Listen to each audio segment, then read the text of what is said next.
It's really taken 5 years for this race to reach the proportions that it has now. We'll probably see somewhere in the area of around 80,000 spectators before this race concludes over the 9 days of racing. It has become America's largest and most prestigious international cycling competition, and it has such an attraction here in Colorado that it's almost an anomaly in the United States. It's very similar to what they do on an average race all over Europe, where they can get really 100,000 people to attend bicycle racing because it is so very popular there.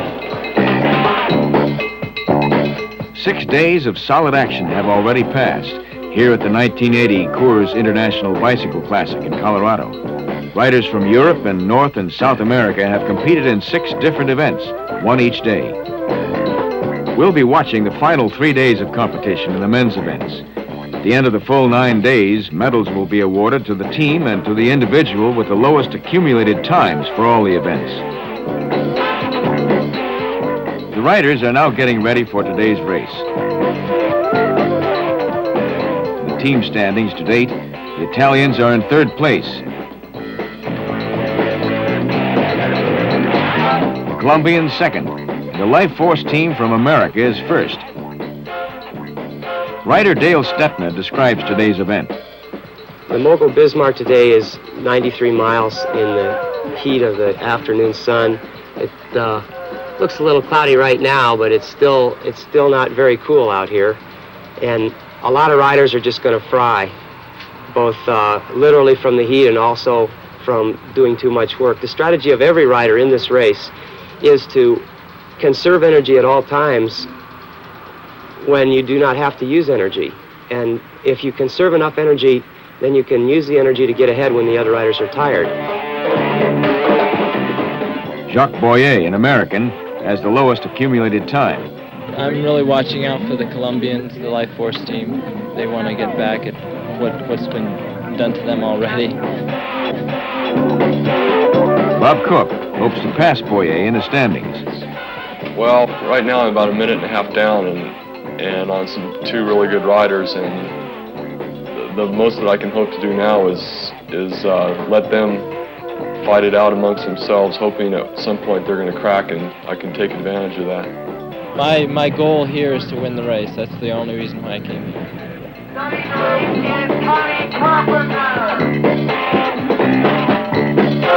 Artie, roll out, please!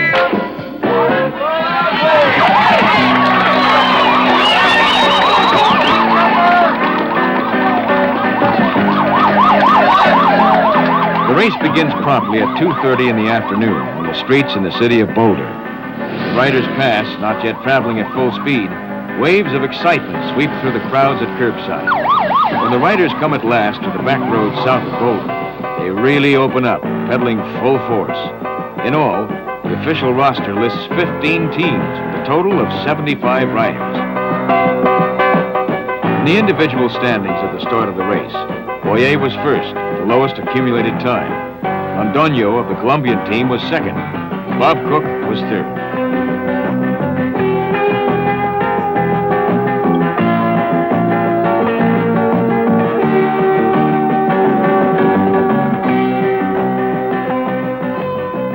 The Mogul Bismarck is a loop race with 7 laps, and it covers a total distance of 92 miles. In the 3rd lap, Alan McCormick of the AMF Wheelgoods team suddenly takes the lead. The Coors Classic is a stage race.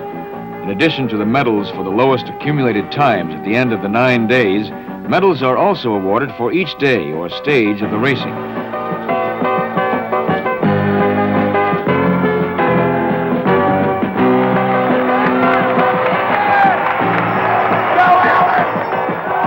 McCormick finishes another lap in today's race, still leading. Out on his heels is Londoño, Colombia. And then comes Cook, trying his best to close the gap. Cook was right in there. The crowd pulls almost as hard as the riders. Bicycle racing is a popular spectator sport in Europe, and it's catching on fast here in Colorado.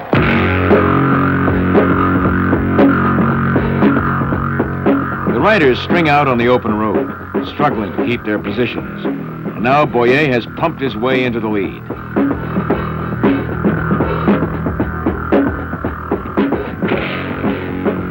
Tom Sane of the Life Force team has a flat, a common occurrence in races like this one.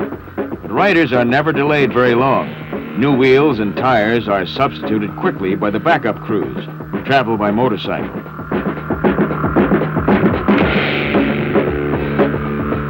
Boyer is still in the lead and determined to stay there.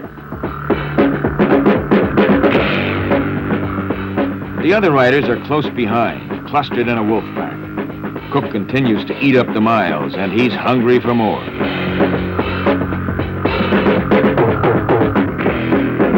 By 6:30 in the evening, the race nears its end, and the riders are heading for a curtain of rain. Minutes later, back on a dry stretch of pavement, Bob Cook has moved to the head of the pack. And now another rider, Bob Heyman of the CD Grab-On team, decides to make a dramatic move.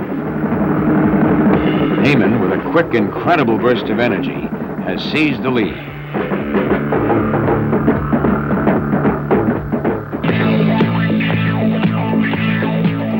Unable to catch Heyman, Cook pedals harder to keep his place in the pack. But Londoño has other ideas and makes a move of his own.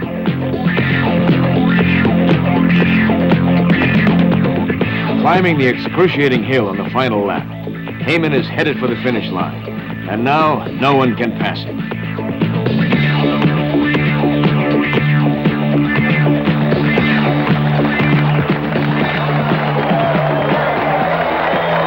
he is, Ron Heyman. He is 25 years old. He is one of the top professionals riding here in this race. Ron Heyman, ladies and gentlemen, the winner of the 1980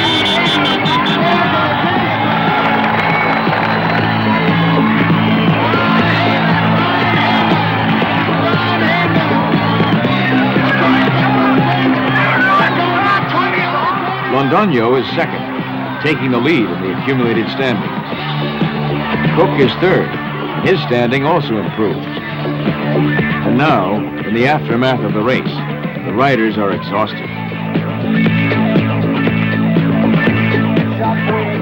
Cook and all the others are given a helping hand by the backup crews and a continuing cheer by the pumped-up Colorado crowd.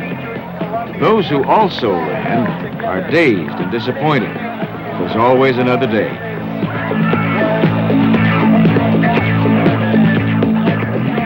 For many, an oxygen mask may help. Complete physical exhaustion and thin air at this high altitude can make it difficult to catch a breath.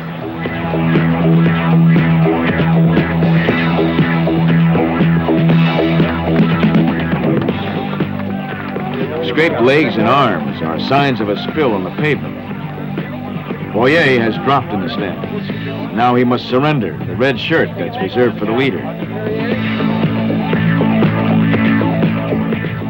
But Cook has performed well, and he's pleased. That'll put me into second. About probably a minute and a half down on the leader. What do you think of the race? It was great. I was really dying the first couple laps. The crosswinds were just horrendous. And the CD team and the Colombians were at the front pounding away, trying to get people going in the gutter, trying to drop them. And they blew off an awful lot of people in the first 3 laps. It was amazing. And then after that, it settled down a little. Last lap, well, the Colombian and I were just kind of keeping it going to try to get away from Boyer. I was hoping to get away from the Colombian, and I attacked down there, didn't quite get away, but I figured as long as I was away from Boyer, I might as well go for it. Didn't quite work, but I did. At least I moved up a place. Boyer has fallen to 5th place in the standings. He's disappointed, but he still has an outside chance. In the standings, Antonio Londoño has captured the lead, and the red jersey that goes with it. It means for him a big thing because he is the first time Colombia is going to get the title since they're being famous before, just about all over the world. Venezuela, world champions, Vuelta al Táchira, France, Italy. So that's why it means a big, big thing for him to get it.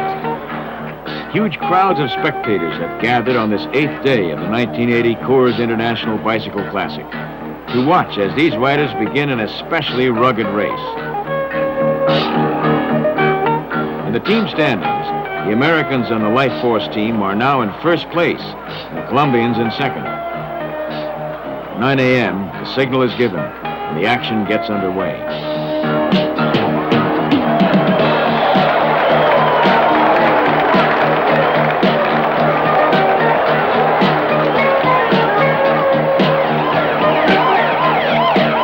The riders roll out through the streets of Boulder, waiting until they're out of town to pour on the steam. This is the Boulder Mountain Road Race, a grueling competition that will cover 93 miles of steep terrain. It will last approximately 4 hours, and the course is a loop bringing the riders back here to Boulder for the finish. When the riders hit the open road, they give it all they've got, their narrow, high-pressure tires humming in the heat.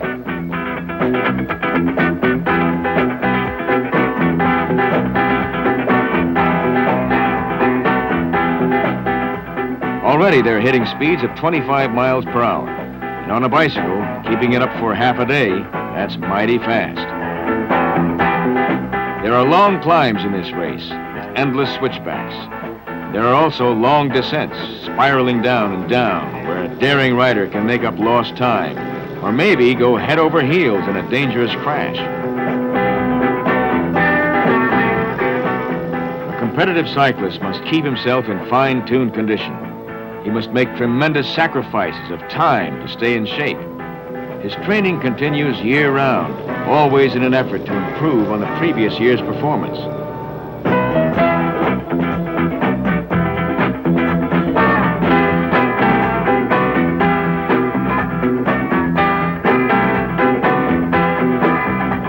Coming into this race, Bob Cook was second in the individual standings. His arch rival, Jacques Boyer, had fallen into 5th place.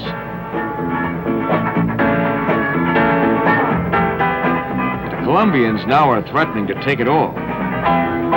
Right now, Londoño is at the head of the pack, and his fellow Colombian, Jimenez, is far out in front of the pack, sometimes completely out of sight.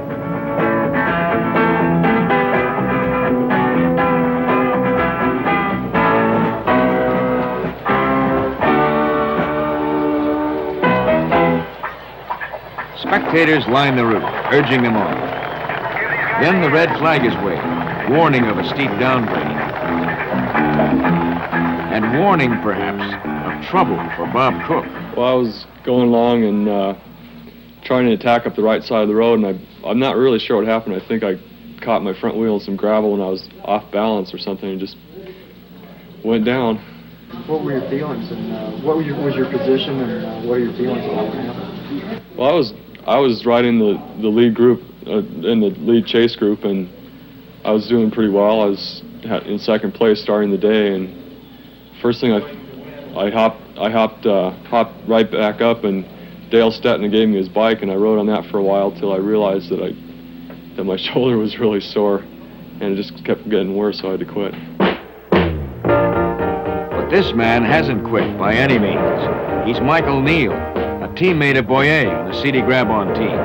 On a long straightaway, Neal has stolen the lead and has no intention of giving it back.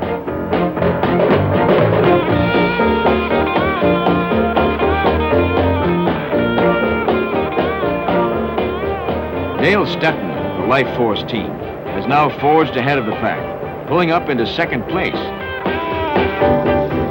But now it looks like Neal all the way. He's out in the clear. No one near him but his backup crew on a motorcycle. He's far out in front, and he can't be caught.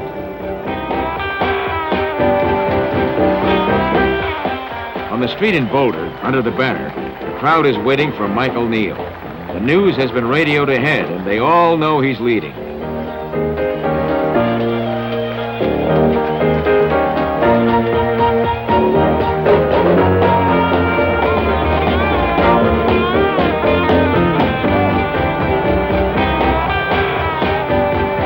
Neal makes his appearance, storming through the streets, accompanied by a motorcade.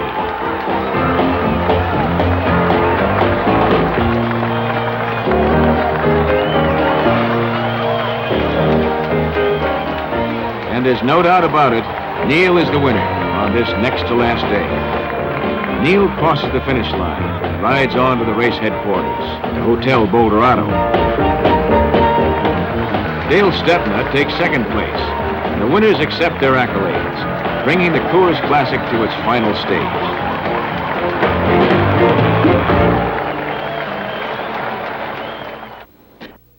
This is the last stage of this Coors International Bicycle Race. It's a very short course. It's not a difficult one, but there's so many laps that riders do have a chance, as they did last year, to lap the field. And if I'm ever going to win this race, overall classification, I'm going to have to at least lap the field twice, which is an extremely difficult task, but I'm going to do my best to do what I can, and we'll see what the outcome will be. In the team standings, as the last day begins, the Life Force team is still in the lead, with Colombia in second place and Italy in third. In the individual standings, Jacques Boyer has moved into second place, a tremendous gain. Antonio Londoño still has the red jersey, signifying that he's remained the leader. And his Colombian teammate, Patrocino Jimenez, is now in third. The Life Force team has lost Bob Cook, their best rider. They'll try their best to hold on to their lead. Whether they can do it against Boyer and his CD Grab-On team, against Londoño and the other Colombians, is open to question. The competition will be plenty tough. As the riders get started, the crowd is both tense and excited. This final race is the North Boulder Park Criterium. It takes place on a short loop in and near the city of Boulder. It's 50 miles long with 72 laps.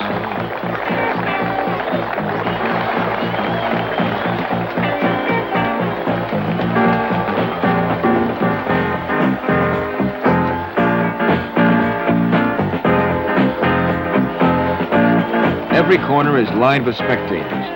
Boyer has quickly pulled ahead of Londoño. It appears that Boyer may actually achieve his goal, gaining enough laps on Londoño to win the individual title.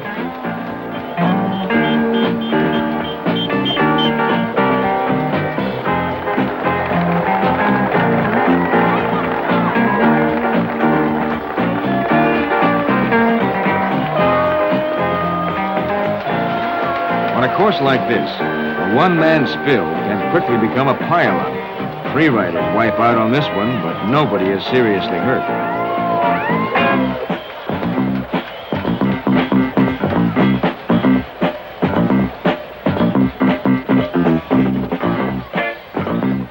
And then another wreck on a curve. This time, Cochise Rodriguez is the only casualty, but he's not out for long.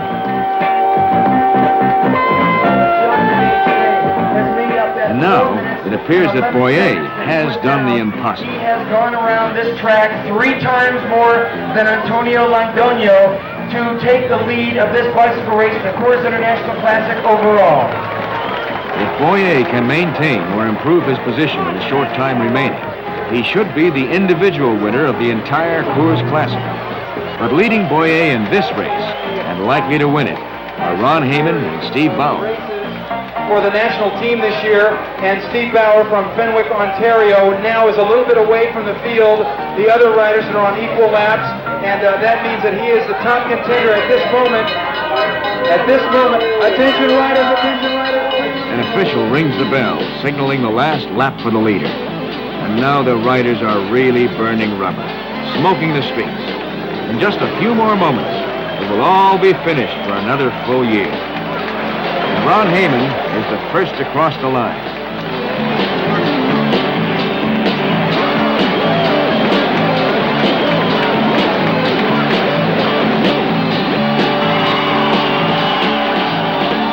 The winners of today's criterium, in order: Heyman, Bauer, and Stepna. In the final standings, Life Force is the winning team. And the incredible Jacques Boyer is the winning individual, the best rider in the Coors International Bicycle Classic.